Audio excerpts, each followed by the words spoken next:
Assalamualaikum warahmatullahi wabarakatuh.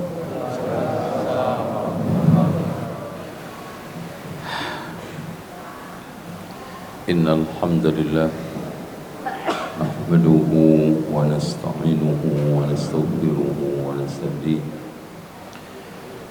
wa na'udzu billahi min shururi anfusina wa sayyiati a'malina.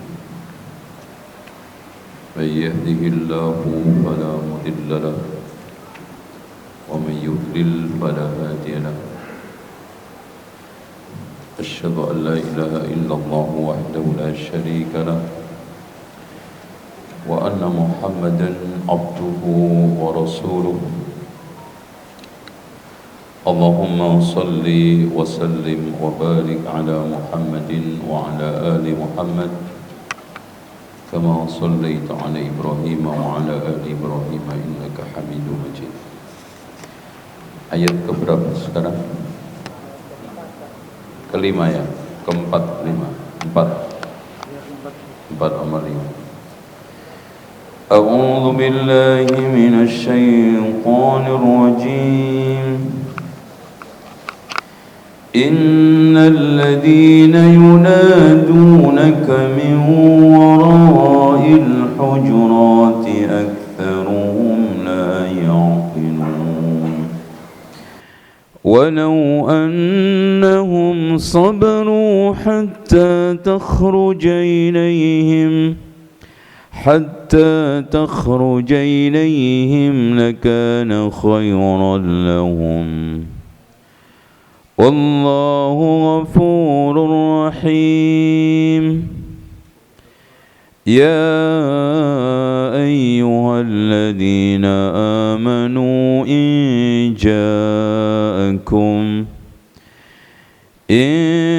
جاءكم فاسق بنبأ فتبينوا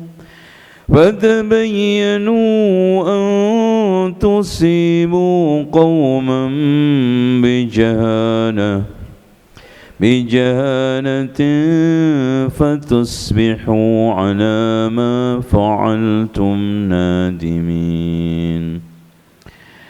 واعلموا أن فيكم رسول الله لو يطيعكم في كثير من الأمر لعنتم ولكن الله حبب إليكم الإيمان وزينه في قلوبكم وكره إليكم الكفر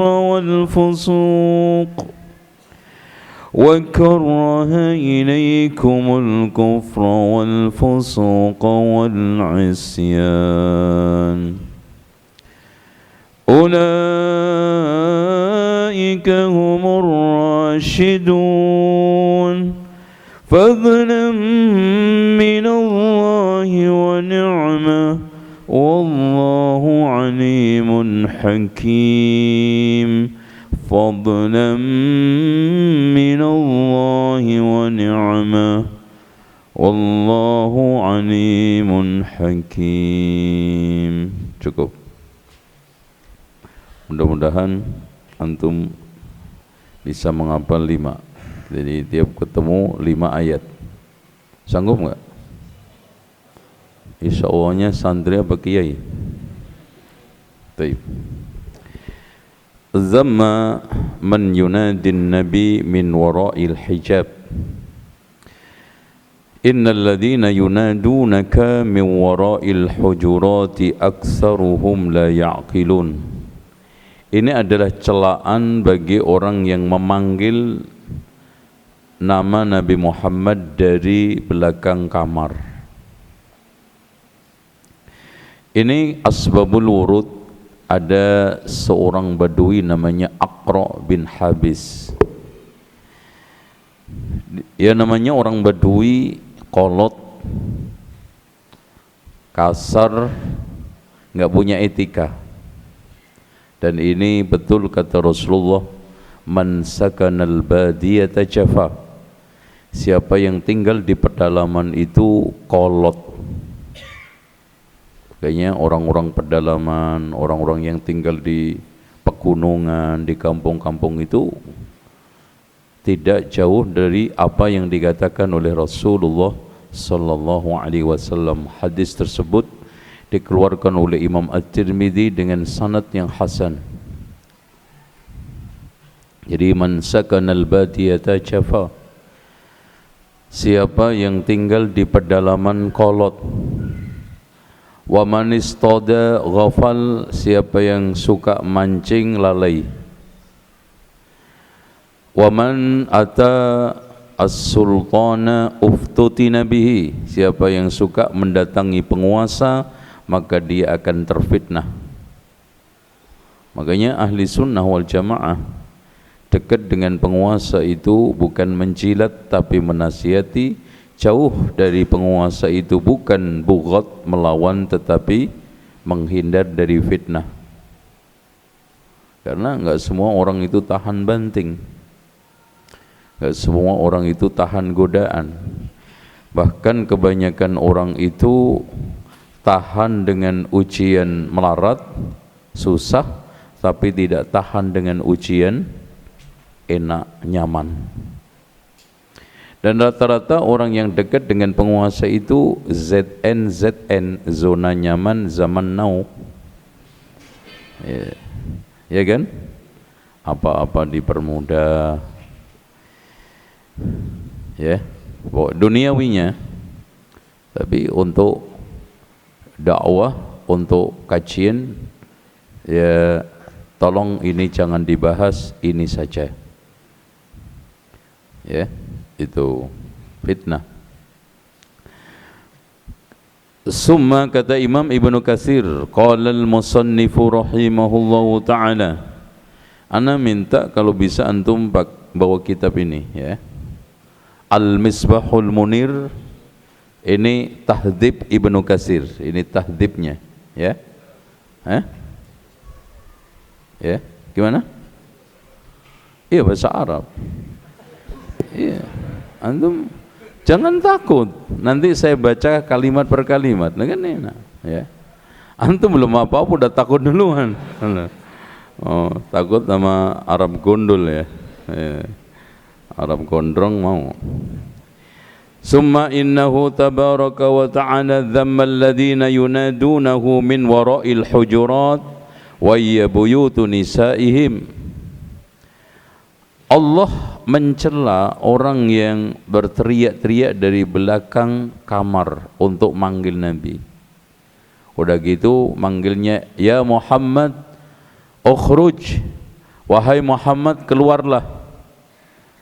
Inna hamdi la zainun wa inna dhammi la syainun. Pujian saya bagus bikin girang orang, dan celaan saya nyesek bikin susah orang. Langsung Rasulullah keluar. Itu hanya Allah yang bisa. Itu nggak punya adab. Kama yasna'u wajlaful a'rab faqala aksaruhum la ya'qilun. Makanya tanda sempurnanya akal seseorang adalah adanya keadaban, adanya akhlak. Betapa sekarang ini kita dapatkan orang sangat minim adab dan akhlaknya, wabil khusus di sekolah-sekolahan. Jadi istilahnya dulu kata orang, guru kencing berdiri, murid kencing berlari. Ini sudah nggak ada lagi. Guru sekarang ini kencingnya lompat-lompat. Ya, guru pacaran dengan muridnya, bahkan guru sekarang melakukan ikut tercebur ke dalam narkoba, selingkuh antar guru, nggak sholat, udah hal yang biasa. Makanya bagaimana kita itu berharap bayang-bayang itu bisa lurus kalau benda aslinya itu bengkok. Makanya biaya triliunan pendidikan di Indonesia sampai hari ini tidak menghasilkan lulusan yang berkualitas dan berintegritas yang diinginkan oleh konstitusi, yaitu lulusan yang beriman, bertakwa dan berakhlak mulia. Okay. Makanya terutama adab yang pertama kali adalah lisan. Dari mulai qaulan sadida, qaulan karima, qaulan maisura, qaulan ma'rufa, qaulan karima, qaulan baligha, qaulan saqila. Itu makanya keteraturan orang di dalam berbahasa menunjukkan keadaban. Makanya kenapa Pak di UIN atau dulu IAIN belajar sastra Arab disebut dengan jurusan adab. Karena apa? Bahasa itu tanda adab seseorang dan tanda kesempurnaan akal seseorang. Makanya orang itu kalau ngomongnya itu santun, maka makin menunjukkan keadaban dan sempurna akalnya. Makanya ada istilah kesantunan di dalam berbahasa. Itu anak-anak kita. Coba sekarang bahasa yang meluncur dari mulut anak kita apa? Monyet, anjing, babi, terus apa lagi?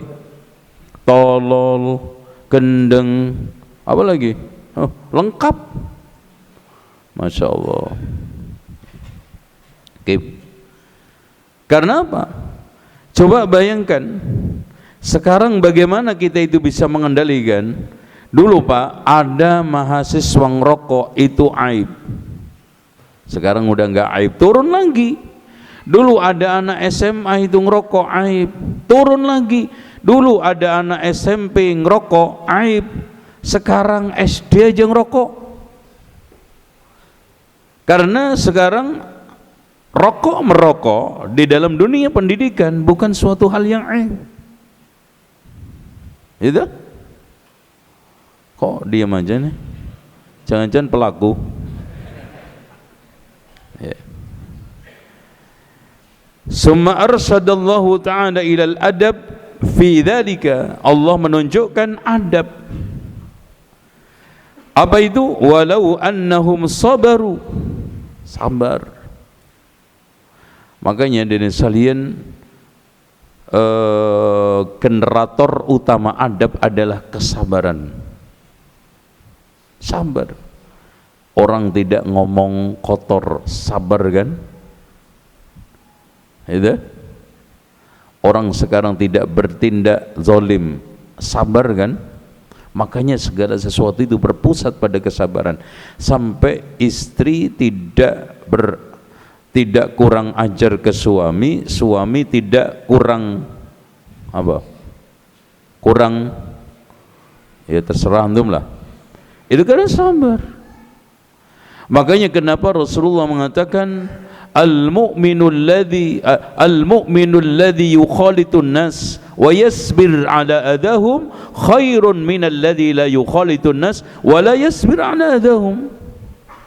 Orang mukmin yang bergaul dan sama manusia dan sabar atas gangguannya itu lebih baik daripada yang mau gaul yang enggak sabar. Sabar dalam kehidupan, sama tetangga, di jalanan, ya ketemu orang, sabar. Di majelis gini kan sabar. Sabar enggak? Sabar. Ngaji ada yang duduknya berdesakan, sabar. Ada yang nggak bawa buku, sabar. Ada yang ngantuk, sabar. Ya. Ini, tapi kalau ngantuk ya keterlaluan, panasnya begini ngantuk. Gimana itu ya? Itu. Walau annahum sabaru hatta takhruja ilaihim حتى تخرج إليهم لكان خيرا لهم. Jadi andaikan dia itu sabar nunggu Rasulullah sampai keluar, adab. Makanya kalau antum bertamu itu tunggu. Jadi antum ketika di rumah orang itu seperti tawanan, tergantung pada sahibul bait. Antum jangan ngatur-ngatur.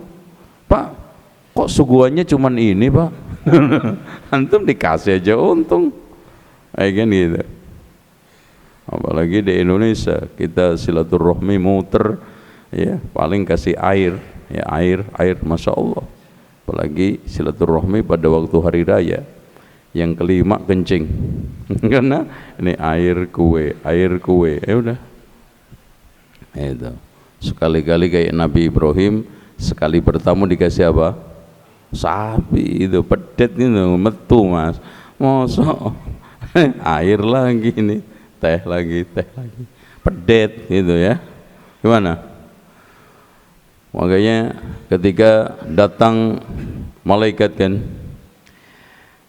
hal ataka haditsu dhayfi Ibrahim al-mukramin idh dakhalu alayhi faqalu salama qala salamun qaumun munkarun faragha ila ahlihi faja'a bi'ijlin samin.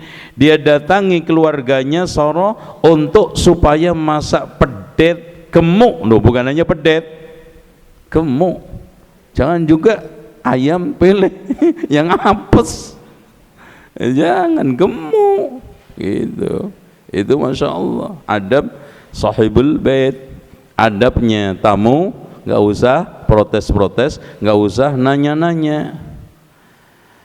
Tapi ternyata tamunya itu malaikat, sehingga mau ngambil pedetnya itu nggak kena. Loh, malah tangannya itu masuk ke makanan.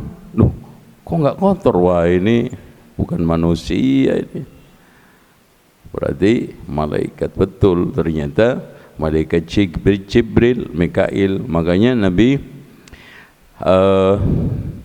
Ibrahim nanyakan, qala fama khadbukum ayyuhal mursalun qalu inna ursilna ila qaumin mujrimin. Wahai malaikat Jibril, Mikail, tugas kamu ini mau kemana? Kata beliau, saya akan mengadab kaum Nabi Lut. Wah, kaget dia. Waduh, Lut kan kerabat dekat anak paman yang sanggup diislamkan, masya Allah. Akhirnya betul datang ke sana, diadab habis. Itu ya. Walau annahum sabaru hatta takhrujain kana khairan lahum wallahu ghafurur rahim. Sifat Allah yang welas asih, sifat Allah yang maha pemaaf, itu harusnya mengilhami seorang muslim untuk apa? Lembut, lapang dada, sayang, tidak bersikap apa? Kasar. Makanya Allah menghadirkan kalimat wallahu ghafurun untuk Nabi Muhammad. Muhammad maafin orang kayak gitu. Rahim, Badui, lain kali jangan begitu. Yang ramah, ya. Karena hadirin sekalian, Rasulullah Shallallahu Alaihi Wasallam manusiawi, negor keras. Makanya Allah ingatkan Muhammad, wallahu ghafurun, maafkan dia. Rahimun, wahai Badui yang ramah. Ambillah sifat-sifat Allah. Ghafurun, pemaaf. Rahimun, welas asih. Ya. Oke. Ini cukup. Ya ayyuhalladzina amanu in ja'akum fasiqun binaba'in fatabayyanu فتبينوا أن تصيبوا قوما بجهالة فتصبحوا على ما فعلتم نادمين. Ini akhlak kesekian kali, akhlak yang sangat spektakuler, tidak didapat di semua agama, yaitu akhlak tabayyun. Nah ini Masya Allah. Ehwat sekalian, andaikan akhlak ini diterapkan di kalangan kaum muslimin, yaitu apa? Akhlakut tabayyun, maka separuh dari kehidupan kita ini akan mendapatkan kebahagiaan. Pada bulan-bulan lalu, mungkin 2 bulan, keluar dirilis di media sosial atas penelitian negara paling bahagia di dunia. Ya, paling bahagia. Nomor 1 siapa? Negara mana? Ternyata keluar negara Finlandia, padahal negara paling tidak religius. Ternyata di dalam bermasyarakat dia mengamalkan 3, dan 3-3-nya itu adalah asas sosial kita dan asas akhlak kita, asas kita di dalam bergaul yang diajarkan oleh Allah dan Rasulnya. Yang pertama apa? Tidak suka membanding-bandingkan diri dengan orang lain, memanfaatkan barang-barang bekas. Yang ketiga, tidak merusak ikatan kepercayaan di komunitas. Nah, Islam kan ya kita itu kan kalau di komunitas, di perkumpulan adanya apa? Bikin kasak kusuk, fitnah sana fitnah sini. Bahkan ada hal-hal yang biasa kadang-kadang menjadi luar biasa karena digoreng. Si anu itu, apalagi emak-emak, tapi nggak di sini, di sono. Kadang berdua gini, tolong Mbak cepet dong ceritain, mumpung belum ada orang. Masya Allah, berdua emang apa ini? Bukan orang kali. Kadang-kadang dimukadimai dengan doa. Aduh Mbak, Masya Allah, mudah-mudahan kita semua dijauhkan oleh Allah dari takabur, sombong, angkuh, ya Allah ya Mbak ya. Amin. Jangan seperti dia tuh Mbak, Masya Allah. Udah kesel aja. Masya Allah. Ini ghibah apa? Ala asasid doa. Masya Allah. Ya, ghibah yang di cover dengan doa. Itu ada aja. Kasak kusuk kita itu di RT kasak kusuk, di masjid kasak kusuk, di mana aja. Dan itu tidak ada di negeri paling tidak religius. Makanya dalam bersosial bahagia. Kita itu kan kadang-kadang sesek, kita itu tidak nyaman tinggal di suatu lingkungan. Kenapa Pak? Karena suka gosip kanan kiri kita, suka banding-bandingin si anu lebih, si anu rumahnya lebih, si anu.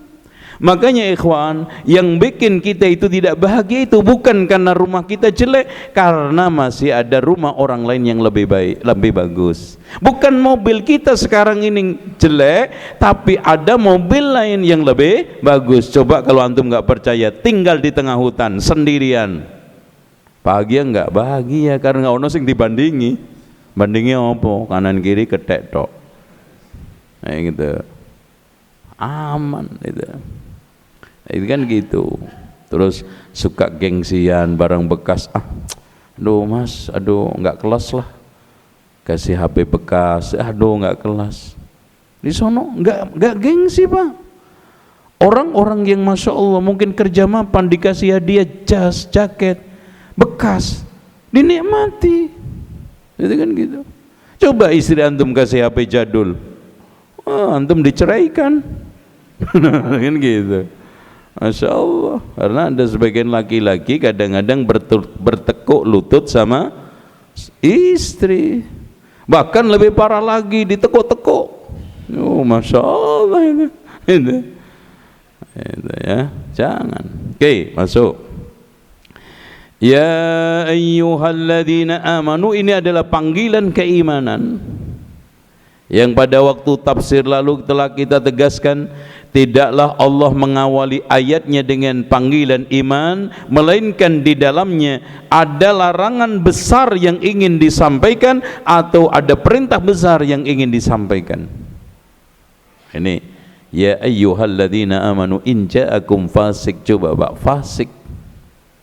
Fasik udah, kalau antum lihat udah ada fasik, udah itu kan bukan orang kajian. Tapi tidak seperti itu. Apalagi antum sekarang berhadapan dengan orang soleh. Orang fasik aja Pak, kita tidak boleh gegabah. Orang fasik saja kita harus tabayun. Kenapa? Karena rata-rata prasangka itu pasti meleset, prasangka itu enggak lengkap, prasangka itu pasti apa? Tidak utuh. Makanya Rasulullah mengatakan apa? Iyyakum wadhanna, waspadalah terhadap apa? Prasangka buruk, fa inna dhanna akdzabul hadis, karena prasangka buruk itu sedusta-dustanya pembicaraan. Artinya sejujur-jujurnya antum menyampaikan prasangka, seutuh-utuhnya antum menyampaikan prasangka, pada kenyataannya meleset, dusta Pak, nggak utuh. Makanya tabayun. Makanya kata para ulama, kalau datang berita buruk tentang saudaramu, carikan pembenarannya dulu 1000 alasan. Masya Allah, cari dulu, jangan sampai kemasukan lalat itu, mangap nggak balik-balik. Jangan, carikan alasan. Oh nggak begitu Mas, kayaknya sepengetahuan saya ya nggak seperti itu. Enggak, pokoknya dia itu aduh pelit banget. Enggak, mungkin lagi nggak punya duit dia.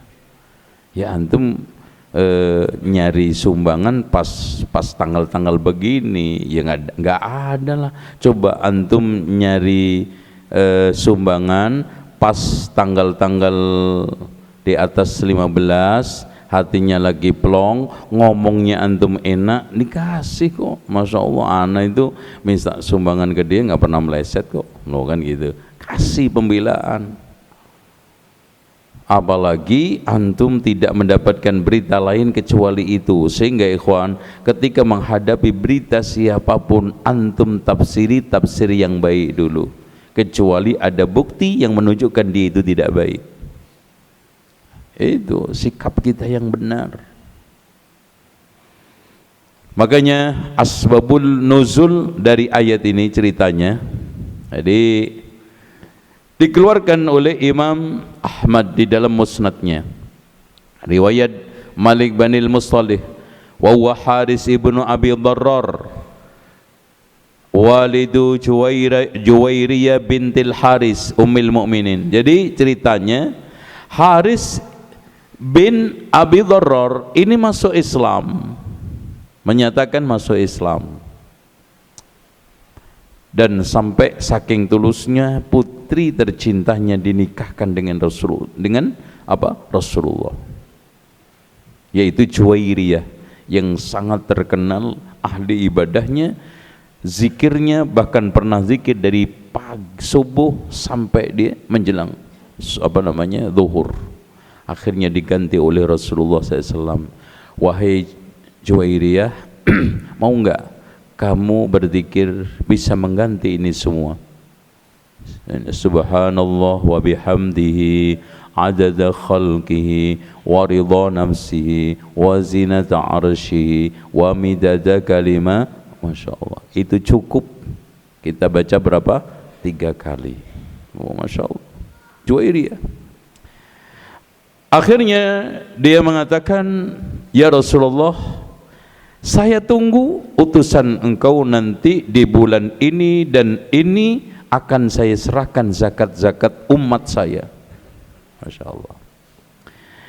Akhirnya Rasulullah SAW mengutus salah seorang sahabat, ya, diutus.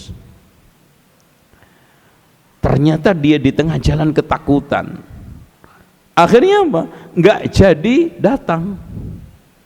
Baliklah sekarang karena ketakutan. Terus kemudian takut juga disalahkan oleh Rasulullah. Dia mengatakan, ya Rasulullah, Haris ibnu Dharrar mau membunuh saya dan tidak mau ngasih zakat. Waduh, wah ini kriminal ini. Udah mau membunuh utusan saya, mengingkari janji, tidak mau bayar zakat lagi. Udah dikirimkanlah pasukan. Ketemu kepapasan di tengah jalan. Kenapa? Karena Rasulullah tidak pernah ingkar janji. Kok sampai hari ini gak datang? Akhirnya kepapasan dengan pasukan Rasulullah di tengah jalan. Wah, kebetulan ini. Loh, kenapa? Kalian bawa senjata lengkap, mau nyembelih ente? Macam-macam loh. Kan gitu. Oh, bentar dulu. Kenapa? Ada apa? Ada apa ini? Kamu sekarang ini katanya tidak mau membayar zakat, udah gitu mau membunuh utusannya Rasulullah. Subhanallah, nggak pernah ana berpikir membunuh dan tidak pernah ada seorang pun yang datang. Wah, ini udah nggak beres. Ayo kita kembali kepada Rasulullah. In ja'akum fasikum binaba'in fatabayyanu. Itu. Antusibu qauman bijahalah. Coba bayangkan hadirin sekalian, kalau kita tidak tabayyun, umpamanya ada orang yang mau melamar seorang akhwat, nggak mungkin ya akhwat itu seorang, pasti banyak. Makanya ada ikhwan yang, Ustaz Afwan, ana mau melamar akhwat, berapa Pak? Ya satu, kalau satu ukhti namanya, kan gitu. Cuman di Indonesia ini udah salah kaprah. Jadi akhwat itu untuk panggilan seorang perempuan, ikhwan untuk seorang laki. Padahal ikhwan itu banyak, akhwat itu banyak. Ya nggak apa-apa. Ternyata kita ceritakan kepada akhwat tersebut dengan cerita miring semua. Padahal anak ini soleh, hafidh Al-Quran, mapan, ekonominya batal. Coba kerugiannya. Antusibu qauman bijahalatin fatusbihu ala ma fa'altum nadimin. Nyesel. Antum yang sekarang menyampaikan informasi yang salah nyesel, yang akhwat sekarang ini batal pernikahannya nyesel, semua nyesel, nadimin. Intinya tidaklah ada suatu perkara yang harusnya kita kita tabayunin, kita putuskan tanpa tabayun, semua nyesel. Nyesel. Aduh, tidak seperti yang saya duga. No, kan gitu. Waduh, tidak seperti yang saya sangka. Coba betapa banyak sekarang antar ustadz bergesekan. Karena apa? Kasak gusunya jamaah antar ustadz. Katanya si jamaah ini lapor ke ustadz begini, katanya begini. Akhirnya apa? Gesekan. Nyesel semua. Ustadznya nyesel, si fulan nyesel, dua-duanya. Bahkan mereka tanpa tabayun saling berjauhan, saling tidak tegur sapa hanya karena kasak kusu laporan yang miring dari seorang jamaah yang tidak bertanggung jawab. Ya, makanya kalau antum sekarang ini mau mendekat ustadz itu jangan dengan cara apa? Dengan cara mencari-cari berita hoax, menyampaikan berita hoax, ya, mengabarkan begini, akhirnya apa? Ustadz ini mangkel, yang ustadz ini laporin begini, ustadz manusia, ya, manusia. Ulama aja bisa apa? Berselisih. Coba antum cek sekarang ini perselisihan Imam Al-Bukhari dengan Az-Zuhali akibat fitnah khalqil Quran, padahal dua-duanya adalah ahlul hadis. Perselisihan Imam An-Nasai dengan gurunya, permasalahannya adalah pribadi. Makanya kata para ulama, kalau sekarang ada ustadz membicarakan ustadz, maka jangan dijadikan rujukan, ya, karena lebih sengit. Kata para ulama, lebih sengit ketimbang kambing yang ada di kandang. Itu sengit. Bahkan kata Syekh Muhammad ibn Shalih Al-Utsaimin, hasadnya antar ulama, hasadnya antar tokoh agama itu lebih dahsyat. Tuh, jangan nanti antum panas-panasi dengan aduan-aduan macam-macam. Antum kayak pengacara aja ngaduin kena delik apa? Undang-undang yang apa? Pencemaran nama baik gitu kan. Jangan, ya, bahaya ini. Coba bayangkan Pak, ini kalau tidak saling tabayun, bukankah sekian puluh nyawa manusia mulia sahabat melayang? Itu. Betapa banyak sekarang ini istri bercerai dengan suaminya karena masalah kaitannya tidak tabayun. Betapa banyak barisan rusak itu karena tidak ada tabayun. Betapa banyak di tengah masyarakat, ya ikhwan, satu dengan yang lainnya itu saling sungkur-sungkuran, singkur-singkuran, dan saling tidak akor karena apa? Tidak tabayun. Itu, ya. Makanya ini closingnya, fatusbihu ala ma fa'altum nadimin, pasti nyesel, semua nyesel.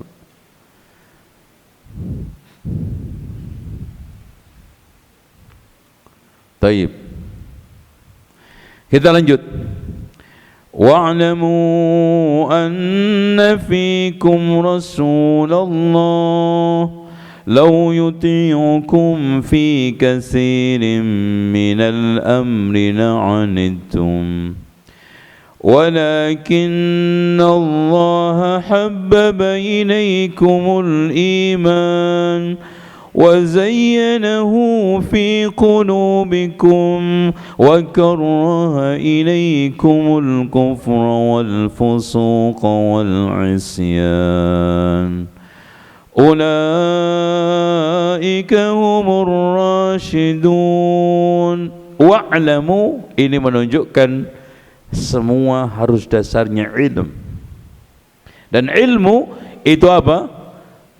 Wadda'u al-ilmu idraku syai'in ala ma huwa alaih, menemukan sesuatu persis seperti yang diinginkan.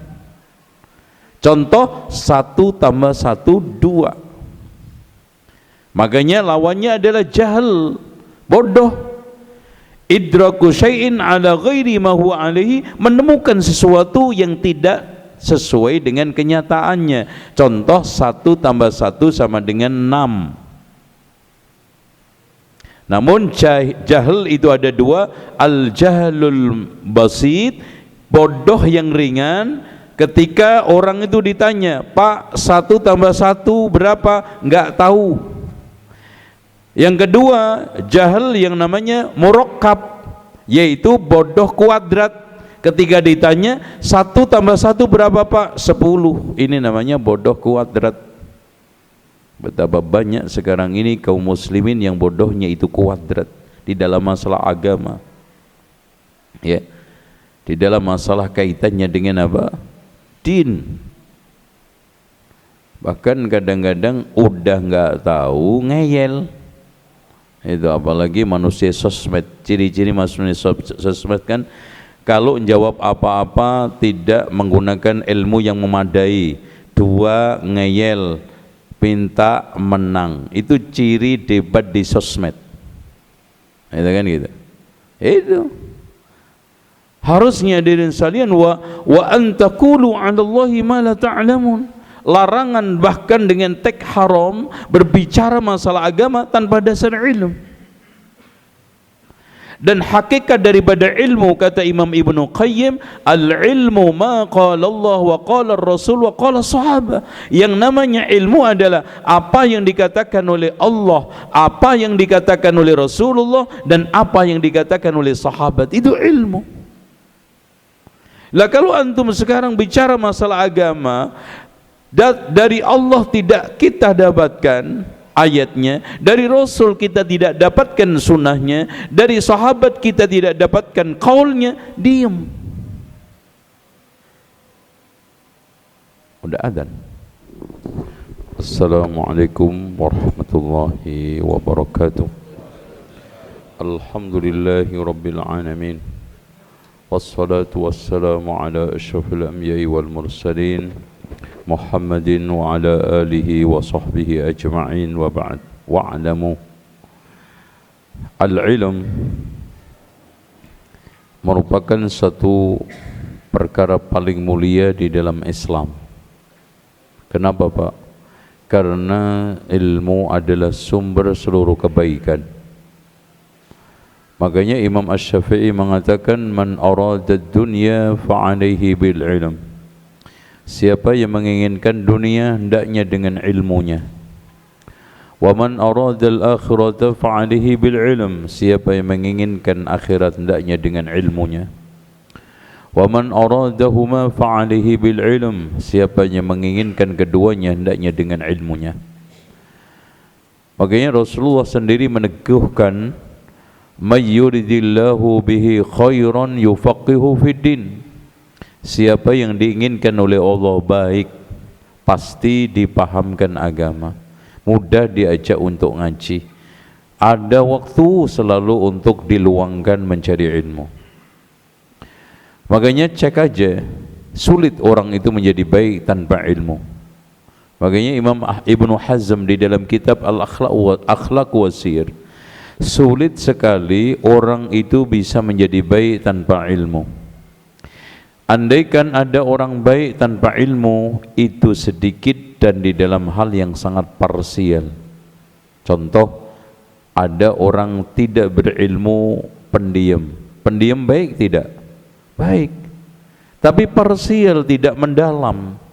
Ternyata diam-diam membahayakan. Ya. Ketika sekarang dia dimarahi diem, tapi pulang-pulang nyantet. Sama. Mangkel dendam. Karena apa? Diemnya tidak didasari ilmu. Ada orang yang dermawan, tapi kedermawanannya tidak didasari ilmu. Akhirnya apa? Kedermawanannya ngawur. Jadi yang baik, yang enggak baik, semuanya dikasih biaya. Orang yang sekarang ngaji kasih sumbangan, orang yang jogetan juga dikasih sumbangan, karena sumbangannya tidak didasarkan atas ilmu. Dan tidak ada makom yang paling tertinggi kecuali makom ilmu. Sehingga Allah mengatakan, yarfa'illahu alladhina amanu minkum walladhina utul ilma darajat. Sehingga kata Sufyan Ats-Tsauri, saya tidak tahu makom derajat yang sama dengan derajat nubuwah ketimbang keilmuan. Sehingga ilmu inilah yang selalu senantiasa dikejar oleh para generasi baik. Bahkan kalau kita lihat, mengejar ilmu di kalangan salafun saleh, generasi awal itu sangat tinggi. Bukan mengejar dalam masalah dunia. Coba sekarang Imam Al-Bukhari keliling dari negara satu ke negara lain, dari Bukhara sampai Mekah Madinah. Kenapa? Ilmu. Imam Ahmad juga apa? Ilmu. Imam Asy-Syafi'i sampai berkelana dari Mekah, Palestina, kemudian Baghdad sampai Yaman, Mekah lagi. Karena apa? Ilmu. Bahkan banyak orang-orang yang tidak dikenal, bahkan rendahan, terangkat karena ilmu. Siapa? Al-Hasanul Basri, anaknya budak. Atau Ibnu Abi Rabah, budak dan raut mukanya sangat tidak bisa untuk dilihat. Makanya Abdul Malik ibnu Marwan ketika belajar manasik haji kepada Atha ibnu Abi Rabah, karena ulama paling faqih dalam masalah manasik haji, saya belajar bersama anak saya sambil membuang muka karena nggak tahan buruk mukanya. Menjadi hebat. Muhammad ibnu Sirin siapa? Anaknya budak. Ya. Bahkan ilmu inilah yang paling bertahan. Maka kata Imam Ibnul Jauzi, siapa yang ingin punya amal bertahan setelah meninggalnya, hendaknya menyebarkan ilmu baik dengan cara mengarang dan juga mengajarkan. Ya, itu ilmu. Bahkan ada seorang ulama, Abdullah Ibnul Mu'tas, mengatakan ilmu adalah anak orang yang paling langgeng. Anak kita tinggalkan, habis, menyebar kemana-mana, nggak tahu nasibnya. Tapi ilmu yang antum sebarkan itu seperti anak antum yang abadi. Mas, saya tanya antum semuanya, kita kenal Imam Bukhari apakah karena dia itu pandai gulat? Namanya Imam Syafi'i sampai hari ini terukir indah di benak kita semua, apakah dia itu pintar pencak silat? Tidak, karena ilmu. Makanya jangan malas-malas mencari ilmu, jangan malas membiayai anak untuk talabul ilmi, bahkan mending jauh antum tinggalin anak ilmu daripada dunia. Dan antum katakan kepada anak-anak antum, Abi tidak akan bisa meninggalin antum harta melimpah, tapi kamu mau sekolah kemana aja saya akan usahakan. Begitu. Dan biayai anak itu untuk sekolah, jangan pelit-pelit. Bagaimana tidak? Sekarang itu dirham, dinar, yang paling mulia adalah dinar yang kita nafkahkan untuk keluarga kita dalam rangka apa? Thalabul ilmi. Dan syaratnya untuk mencari ilmu 6, kata Imam Syafi'i kan, ala la tanalal ilma illa bisittatin sa'umbika am majmu'iha fi bayanihi. Aku akan ceritakan tentang syaratnya mencari ilmu apa? Dzakaun, cerdik, wahirsun, tamak, jangan cepat puas. Karena ilmu itu dicari semuanya, kena separuhnya, dicari separuh enggak kena sama sekali. Wajtihadun, sungguh-sungguh, wa bulghatun, bekal, wa irsyadu ustadin, petunjuk ustad, wa tuli zamani, panjang waktunya. Bahkan konsep mencari ilmu dalam Islam itu sepanjang hayat. Bagaimana tidak? Rasulullah SAW menganjurkan kepada kita ketika mendapati orang mau meninggal dunia, apa Pak? Laqinu, ajarilah, coba lihat, ajarilah orang yang mau mati la ilaha illallah. Coba, mau sekarat aja masih belajar kok. Ini hidup waras bergas, malas ngaji biye sampai nih karo-karo wong sing mati sekarat. Itu. Dan ngaji itu yang serius, jangan ciping, ngaji kuping. Ya, apalagi ngaji YouTube. Wah, ngadu-ngadu ustad ditonton. Makanya hati antum nggak pernah beres. Ngaji itu bermajlis offline, apalagi kata Rasulullah, majtama'a qaumun fi baitin min buyutillah yatluna kitaballah wa yatadarasunahu fima bainahum illa nazalat 'alaihimus sakinah wa ghasyiyatuhumur rahmah wa haffat bihimul malaika wa dzakarahumullahu fiman 'indahu. Tidaklah sekelompok kaum ngumpul di rumah, di antara rumah Allah, mengaji dan mengkaji Al-Quran bersama isinya, melainkan turun ketenangan, diliputin rahmat, dikelilingi malaikat, nama-nama kita disebut di sisi Allah. Karena apa Pak? Habis majelis seperti ini, malaikat itu ngelapor kepada Allah. Bagaimana kamu temukan mereka? Ya Allah, mereka sedang berzikir memujimu ya Allah. Akhirnya Allah katakan, ketahuilah wahai malaikat, semua saya ampuni. Malaikat mengatakan, ya Allah, di antara mereka ada yang enggak serius, ada yang iseng, ada yang cuma daripada rumah sumpek. Kata Allah apa? Humul julasa'u la yashqa bihim jalisuhum. Mereka itu tidak akan celaka berkat yang serius. Mereka tidak akan rugi berkat yang serius. Mereka tetap dapat pahala meskipun iseng, meskipun enggak serius, berkat yang serius. Rawahul Bukhari. Itu silakan ngantuk enggak apa-apa, nanti antum dapat pahala yang enggak ngantuk kan gitu. Masya Allah. Makanya kita sempati Pak. Coba anak kadang-kadang bilang sama ikhwan-ikhwan di pabrik, apa antum ikhlas masuk dari mulai muda sampai tua, sampai ubanan, keluar dari pabrik kosong? Subhanallah, mendingan mesinnya Mas, membesi masih laku. Antum sekarang ibadah kosong, ilmu kosong, hari-harinya antum gunakan untuk cari duit. Setelah pensiun, Allahu Akbar, nggak ada bekal sama sekali untuk ke akhirat. Tazawwad bittuqa fa innaka la tadri idza janna al-lailu fa hal ta'ishu ila al-fajr. Berbekallah kalian dengan ketakwaan kalau sudah masuk malam seperti ini. Jamin nggak umurmu sampai pagi? Nggak ada yang jamin. Makanya doa tidur apa? Bismika Allahumma ahya wa amut. Loh, mati. Apalagi kita bukan nabi. Kalau nabi Pak mau mati ditawari. Lo mau mati enggak? Kita ngapain nawarin? Cabut-cabut. Makanya bisa saja namanya umur, antum lebih dulu mati daripada saya. Bisa saja saya lebih akhir daripada antum. Nah, iya kan? Sahih enggak? Iya. Ya, mic-nya di tangan saya. Itu. Amin ya rabbal alamin. Gitu-gitu, Pak.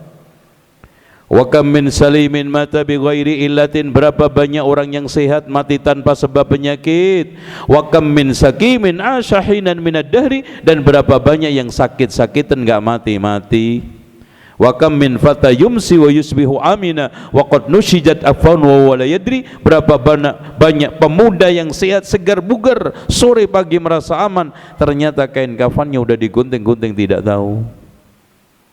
Coba, kosong, tidak ada bekal. Makanya kata para ulama, wahai manusia, ini Abdullah ibnu Abi Aizar mengatakan, wahai manusia, sesungguhnya kamu punya dua hunian, hunian di atas bumi, hunian di bawah bumi. Lalu ada orang yang datang menanyakan, berapa lama kamu tinggal yang di atas bumi? Ya, ada yang kurang 10 tahun lagi, ada yang 15 tahun, ada yang 50 tahun, kayak saya begini. Ada yang kurang 5 tahun, ada yang 2 tahun. Dan berapa lama kamu tinggal di bawah bumi? Sampai kiamat. Coba kalau kita mati, atau di antara kita mati hari ini, kiamat kurang 1 juta tahun, kuburan tok 1 juta loh Pak. Mikir nggak gitu? Ya Allah, ya nek 1 juta coba. Bandingkan umur dunia, kata Rasulullah, a'maru ummati ma baina sittina ila sab'in, umur umatku itu antara 60 sampai 70. Wa aqalluhum man yajuzu dzalika, sedikit sekali yang lebih daripada itu, sedikit. Dan watak daripada kehidupan itu cuman salah satu di antara dua, dunia meninggalkan kita atau kita meninggalkan dunia. Nggak tahu mana yang lebih dahulu menghampiri kita. Tapi kalau antum siap itu beda. Makanya kayak kita mau perang, ada pengumuman dari satu panglima, wahai saudara-saudaraku sekalian, insya Allah musuh akan menyerang kita. Kita harus siap. Seorang pasukan yang hebat, penyerang canggih, pasukan elit, nggak peduli meskipun serangannya besok atau 20 tahun lagi, yang penting siap ya. Untuk apa antum kurang 20 tahun lagi, kurang 30 tahun lagi, kalau tetap aja nggak siap? Itu makanya yang paling penting buat kita itu nanti ketemu di akhirat. Kalau di sini Pak, ya Allah, udah sementara bawaannya panas kayak begini, hujan nggak enak, panas nggak enak, udah gitu gawannya patuh terus, tengkar terus, konflik terus. Udah gitu fluktuatif, gandang hidup gampang berganti layar, habis itu mati. Tapi kalau di akhirat, Masya Allah, makanya wa aqbala ba'duhum ala ba'di yatasa'anun qalu inna kunna qablu fi ahlina musyfiqin. Nanti ketika kita ketemu di surga saling bertanya, si fulan itu udah masuk belum? Si fulan udah ada belum? Ternyata Masya Allah, Ustadz belum, Masya Allah. Waduh, bener, Ustadz itu rata-rata terakhir. Mudah-mudahan saya aja yang enggak. Kenapa? apalagi ustadz akhir zaman itu ustadz menyesatkan dan membingungkan. Makanya kata Ali bin Abi Thalib, sayati 'alan nasi zamanun lam yabqa minal islami illa ismuhu, akan datang suatu zaman tidaklah tersisa dari Islam kecuali tinggal namanya, simbol-simbolnya. Pemeluknya, muslimnya tinggal nama-nama Islamnya, syiarnya tinggal simbol-simbol yang kosong daripada kenyataan. Sholat hanya tinggal suara-suara rame di tip masjid. Yang sebenarnya, lihat berapa jamaah yang sholat. Kadang kita temukan di masjid, bukan hanya kadang, tidak sedikit yang kita temukan sholat subuh itu cuma 4. Imam, marbot, muadzin sama orang nyari saudaranya belum ketemu. Pak, ana boleh nggak nitip tidur di sini, Pak? Nah, kenapa, Pak? Ini nih nyari alamat saudara saya belum ketemu. Ya udah, Mas. Alhamdulillah buat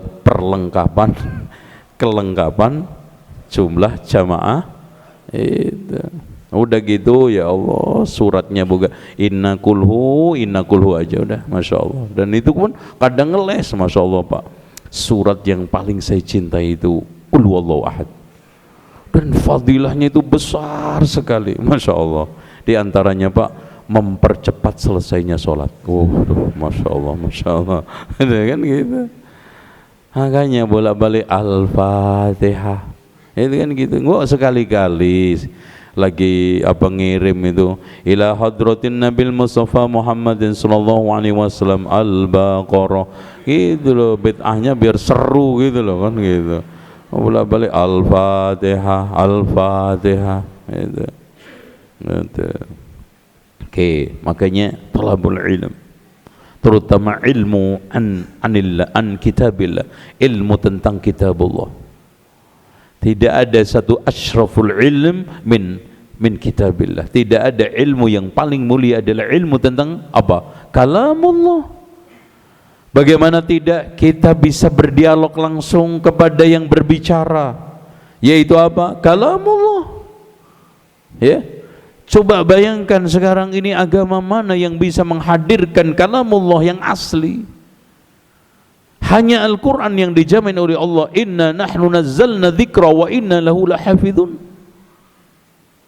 Makanya tafsir ini enggak sembarangan, kata Masruq, ittaqut tafsir fa innahu riwayatun an rabbi. Waspadalah terhadap tafsir Quran karena Anda sedang meriwayatkan ucapan Allah. Enggak ngawur. Antum sekarang menirukan, meriwayatkan ucapan gubernur salah aja antum bisa masuk penjara. Yarhamkallah. Antum baca alhamdulillah enggak tadi? Alhamdulillah, yarhamkallah. Jadi persinya dikencengi, alhamdulillah juga dikencengi biar makin kenceng, makin luas doanya itu. Oke, yarhamkallah. Wa'lamu al-ilm seperti itu. Wa'lamu anna fikum Rasulullah. Ketahuilah di tengah kalian itu ada Rasulullah dan pengganti Rasulullah. Innamal ulama warasatul anbiya. Dan tujuannya Rasul dihadirkan bukan Rasul mentaati kalian, tapi kalian mentaati Rasul. Bukan syariat menyesuaikan nafsu kalian, tapi nafsu kalian menyesuaikan syariat. Nah sekarang yang terjadi kan Pak, ayat syariat sunnah itu ditarik-tarik supaya sesuai dengan keinginan dan kecondongan nafsu manusia. Bukan sekarang ini perasaan, kemauan dan kecondongan nafsu manusia itu dicocokkan dengan Quran. Ibaratnya sekarang gini, kalau ada orang beli pakaian terus kemudian bahannya kurang, ternyata bukan yang sekarang menyesuaikan kainnya, tapi meterannya dicuklek.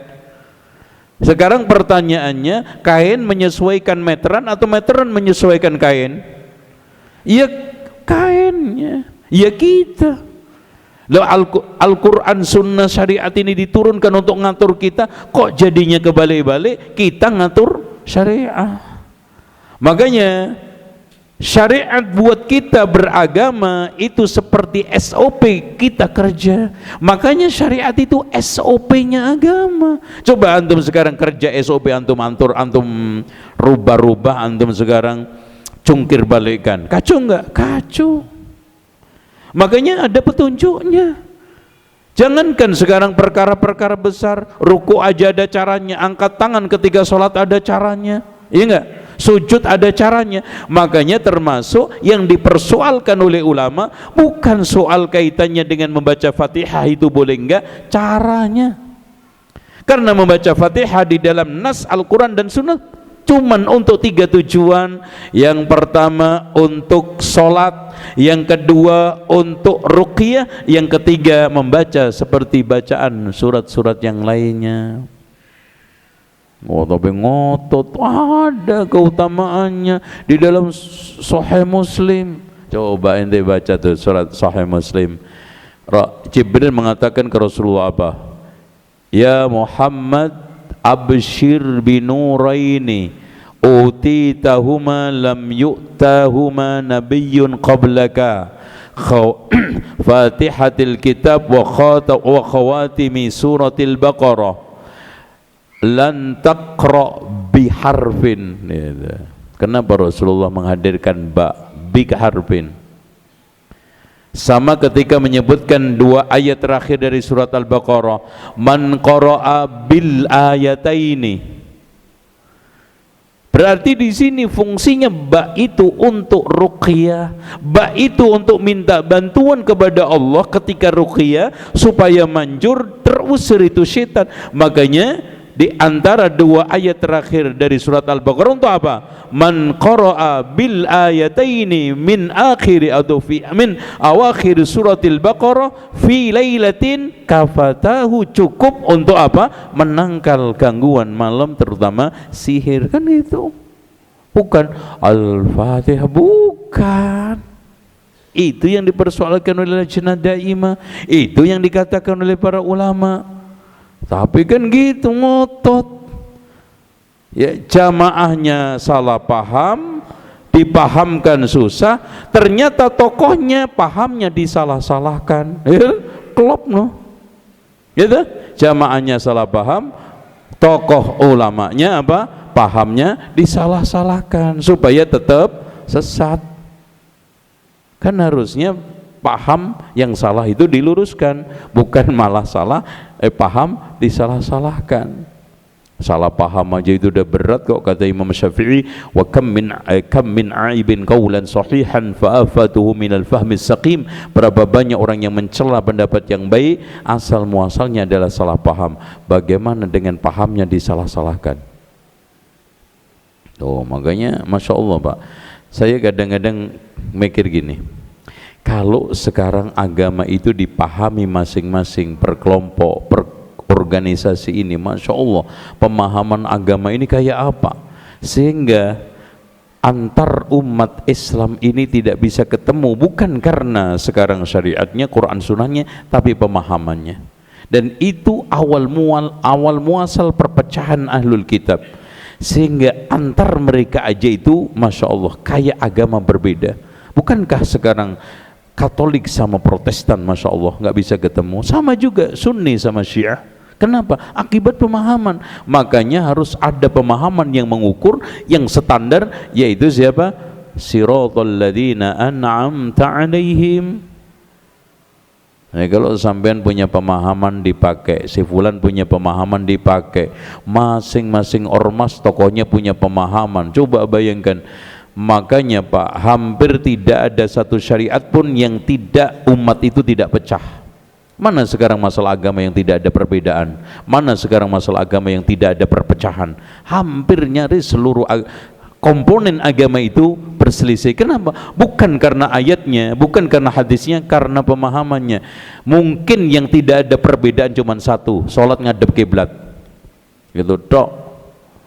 Coba aja sekarang sholat, zikir setelah sholat, perbedaan enggak? Mau ngawali akhir Ramadan, perbedaan enggak? Zakat ada perbedaan enggak? Semua komponen agama umat berselisih. Walam yabqa minal Qur'ani illa rasmuhu, tidaklah tersisa dari Al-Quran kecuali tinggal tulisannya. Dan nanti suatu ketika akan diangkat oleh Allah, di mana Rasulullah mengatakan wala yusra min kitabillah fi lailatin walam yabqa fil ardi ayatun wahidatun, akan diangkat ayat Allah ini dari Al-Quran dalam semalam dan tidak ada tersisa dari satu ayat pun dari kitabullah ini. Makanya mumpung bisa dilihat, mumpung enak diapalin. Masuk sampean kalah karo sing wuta, yang buta aja hafal 30 juz, antum yang melek 30 juz, juz 30 aja nggak nyangkut, begitu loh. Hafalin. Melototin HP aja bisa berjam-jam.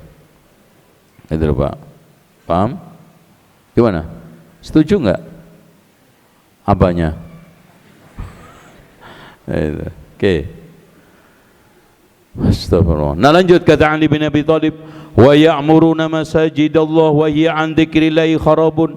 Mereka membangun masjid dengan megahnya, tapi dari zikir kepada Allah sunyi senyap.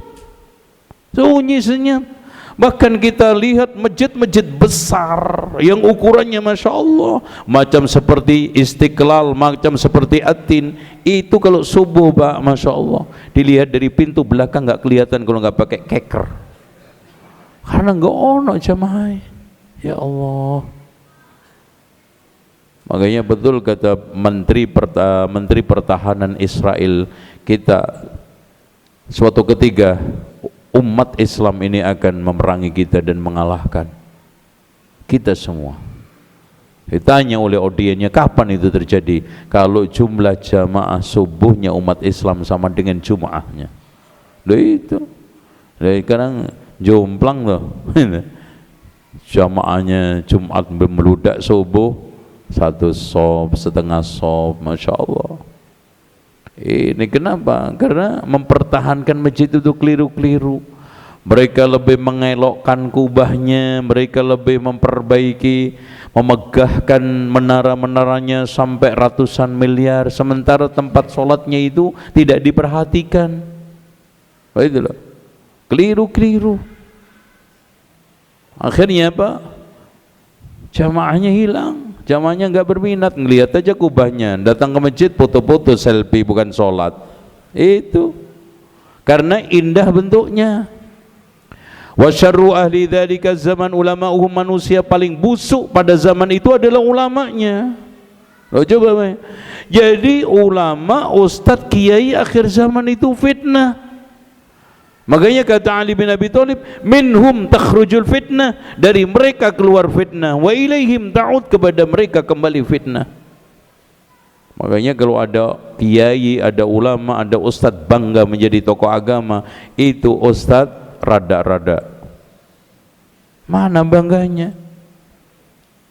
Fatwanya membingungkan umat, statementnya sekarang mengadu-adu umat, dan pernyataan-pernyataan khutbahnya, ceramahnya menyesatkan umat. Itu yang ada sekarang ini. Kalau ada sesuatu itu membenar-benarkan, bukan mencari kebenaran.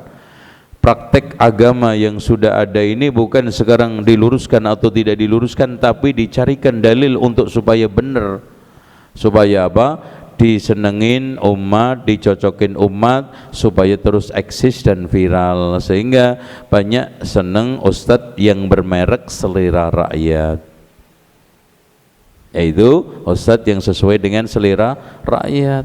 Yang enggak itu memang aduh, ini julukannya udah serem-serem, waduh ekstrim, kalau enggak aduh radikal, kalau enggak wahabi, kurang seru lagi wahabo, kurang seru lagi wahaboi.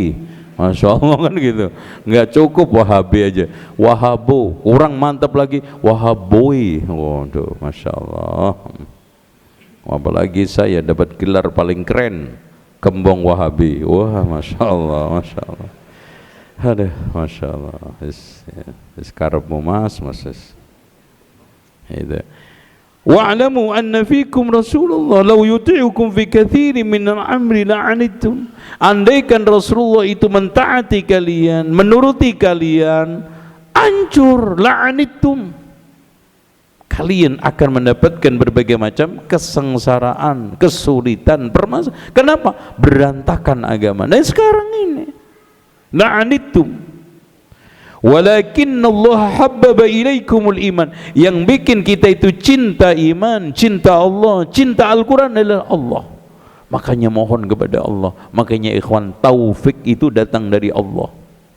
Makanya enggak boleh ketika kita itu dapat hidayah sombong, belum frustasi. Karena kita selalu dalam keadaan apa?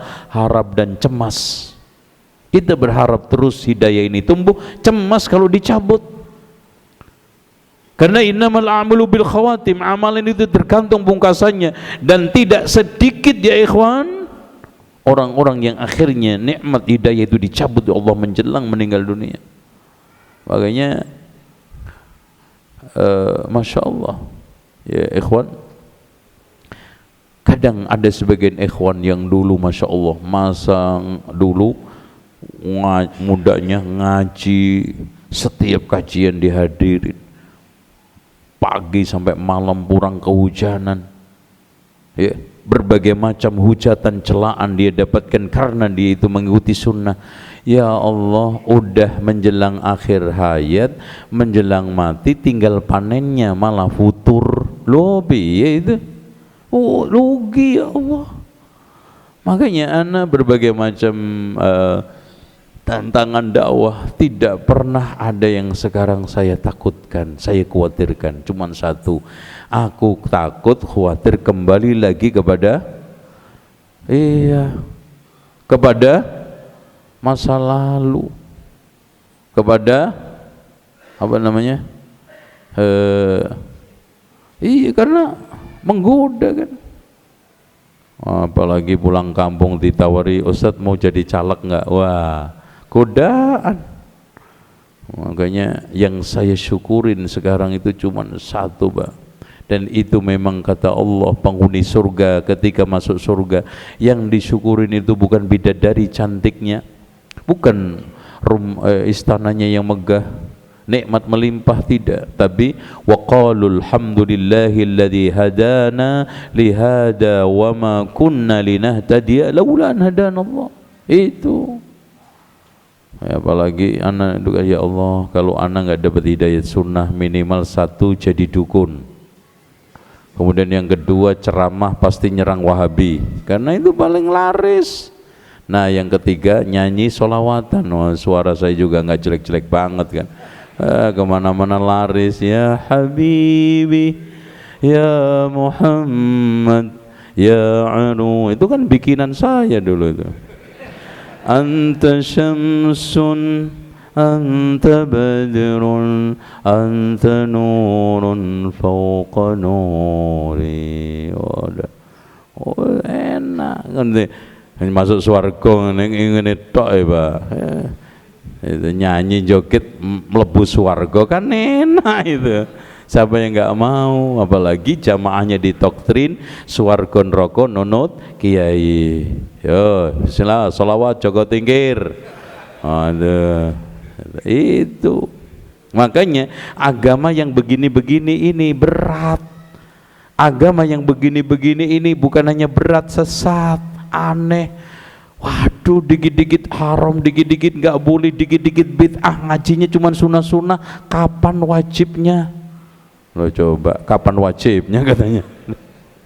Aduh, maknamu. Makanya itu kita mohon kepada Allah. Makanya ikhwan, setiap saat kita kenapa minimal 17 kali yang wajib ihdinas siratal mustaqim, karena pentingnya hidayah. Belum lagi yang tambahan, Rabbana la tuzigh qulubana ba'da idh hadaitana wa hab lana min ladunka rahmah innaka antal wahhab. Makanya Pak, doa yang tidak pernah lepas dari Syekh bin Baz 3. Kenapa? Karena semuanya mohon konsisten, istiqomah di atas hidayah. Ya muqallibal qulub, sabbit qalbi ala dinik, yang pertama. Yang kedua, Allahumma rzuqna taubatan nasuha qabla al-maut. Ya Allah, aku mohon taubatan nasuha sebelum meninggal dunia. Yang terakhir, Allahumma inna nas'aluka husnal khatimah. Coba detik-detik terakhir antum jamin enggak? Makanya Pak Sufyan As-Tsauri menjelang meninggal dunia teriak kencang, nangis istri. Ditanya sama orang kan, wahai Sufyan As-Tsauri, wahai Abu Abdullah, apakah kamu punya dosa berat? Kenapa kamu sampai menangis seperti ini? Dosa-dosa saya buat saya enteng. Yang saya takutkan adalah pada saat seperti ini Allah cabut iman saya. Jamin. Hanya Rasulullah mengatakan, fa innar rajula min ahli jannah wa lam yabqa bainahu wa bainaha illa dhira fayasbiqu 'alaihi alkitab fayamalu amala ahlan nar fadakhalaha. Ada orang yang sekarang beramal dengan amalan ahlul jannah, tidak tersisa dari ajalnya, cuma tinggal sehasta, kemudian takdir menetapkan dia lain, kemudian beramal amalan ahli neraka, akhirnya masuk. Itu Pak. Makanya kita alhamdulillah ya, telinga ini senang dibuat untuk dengar, karena nggak semua orang juga cocok telinganya ini dengar kajian. Ya, ada yang cocok dangdutan, ini kan gitu. Ada yang cocok solawatan, ada yang masya Allah pokoknya denger bid'ah aja itu udah langsung mencak. Bahkan jangankan penjelasan, muqaddimahnya khutbah aja langsung ditembak. Wah, ini ciri-ciri Wahabi ini. Dari mana Pak? Ceramah juga belum, tuh muqaddimahnya fa inna khairul hadisi bid'ah gitu. Ini belum apa-apa udah bid'ah tuh. Ya repot kalau begini, ya Allah. Makanya kita bersyukur, walakinnallaha habbaba ilaikumul iman wa zayyanahu. Itu artinya apa? Kita dibikin seneng, dibikin condong terhadap kebaikan. Coba andaikan hati kita ini dibikin oleh Allah senang kepada kemaksiatan, dan di antara jaring jerat setan yang paling berbahaya itu apa Pak? Semua pelaku maksiat dibuat memandang indah terhadap maksiatnya. Semua pelacur. Coba kenapa eksis istiqomah? Ya karena dibikin setan memandang indah terhadap pelacurannya. Si koruptor dipandang indah melihat koruptornya, seneng. Bahkan itu merupakan suatu kebiasaan yang harus menjadi bagian hidupnya. Makanya ada yang maling sampai dari muda sampai tua istiqomah, nyopet dari muda sampai tua istiqomah. Bahkan ada yang suka nggoda janda dari muda sampai tua. Masya Allah, usil aja. Ya Allah, ini kagak tobat ini. Ya karena udah. Lebih ngeri lagi kata Imam Az-Zahabi, rata-rata orang itu dimafatkan oleh Allah di atas kebiasaannya. Maka biasakan hidup ini dengan kebaikan. Coba kalau antum dimatikan sedang dalam keadaan joget, menjelang sakaratul maut pesen lagu dangdut. Masya Allah, pesen. Ada yang wasiat, nanti kalau saya mati tolong nyalain mercon satu, pesen lagu Kus Plus. Pesen nanti, anak dulu itu suka begadang, tolong nanti kalau mati diiringin ke kuburan begadang, jangan begadang gitu. Ya Allah, Masya Allah, nas'alullah al-afiyah. Makanya Rabbana la tuzigh qulubana ba'da idh hadaitana, minta sama Allah. Makanya Pak, sampai ketika kita itu menginginkan hafal Al-Quran, di antara tips untuk menghafal Al-Quran adalah mohon pertolongan kepada Allah. Karena Allah berfirman apa? Inna alaina jam'ahu wa Qur'an. Akulah yang sekarang ini membuat orang itu bisa hafal Al-Quran dan bertahan di dadanya. Allah. Makanya mohon pertolongan, ya Allah, bikinkan aku mudah menghafal kitab-Mu, bikin aku istiqomah menghafal kitab-Mu. Terus mohon kepada Allah. Wallahu a'lam bissawab. Oke. Fadlan minallahi wa ni'mah wallahu alimun hakim. Saya kira itu cukup. Karena tidak ada pertanyaan maka tidak perlu ada jawaban. Dan semoga pertemuan kita ini pertemuan yang dirahmati Allah, perpisahan kita perpisahan yang dijauhkan oleh Allah dari keruh hati, dan mudah-mudahan ilmu yang kita pelajari malam hari ini menjadi ilmu yang bermanfaat, dan Allah senantiasa mengajarkan kepada kita ilmu-ilmu yang bermanfaat. Amin ya rabbal alamin. Semoga perpisahan kita ini perpisahan yang dijauhkan dari keruh hati dan perpecahan. Kita akhiri dengan doa kafaratul majlis. Subhanakallahumma wa bihamdika asyhadu an la ilaha illa anta astaghfiruka wa atubu ilaik. Wassalamu alaikum warahmatullahi wabarakatuh.